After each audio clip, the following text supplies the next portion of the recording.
Kung ganito ka magtrabaho, 5 taon kang walang mararating. At mas masakit dito, akala mo umaandar ka. Hindi ka tamad, hindi ka mahina, pero nasa maling loop ka.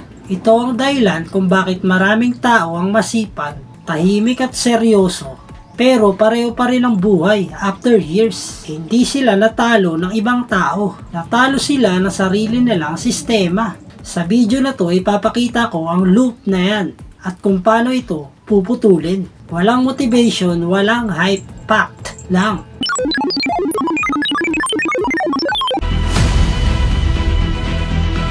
Ang pinakadelikadong uri ng pagkatalo ay hindi biglaan. Ito ay mabagal, tahimik, halos hindi mo napapansin. Years pass, busy ka pa rin, pero pareho ka pa rin. Ang tawag dito sa psychology ay time delusion. Pakiramdam mo may progreso dahil may effort, pero wala talagang direksyon.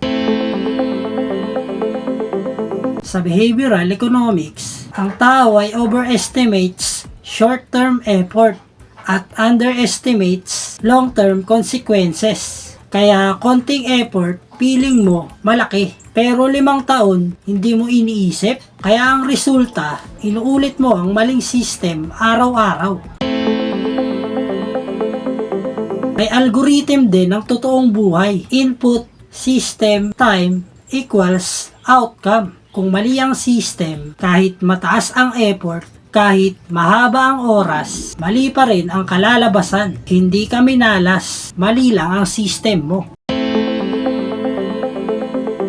3 tanong para malaman kung nasa maling loop ka. 1. May malinaw bang sukatan ang ginagawa mo? 2. May naiiwang asset o skill pagkatapos? 3. Kung gawin mo to araw-araw for 5 years, gusto mo ba ang kalalabasan? Kung hindi ang kahit isa, nasa time trap ka.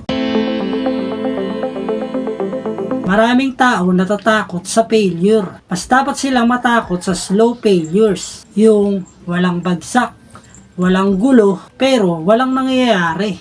Hindi lahat ng pagod ay sayang. Pero may pagod na magnanakaw ng taon ng buhay mo. Think global. Act daily. Hindi lang ngayon, pati bukas. Maraming salamat. Ang mga pala si Mark T.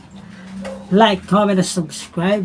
Think global. Abangan nyo po yan. Sports bet. Yeah. Mark T. Like, comment, and subscribe. Ang sa susunod na video, 100k subscribers. Sabatin pa rin natin yan. Manifesting. Peace. Yeah.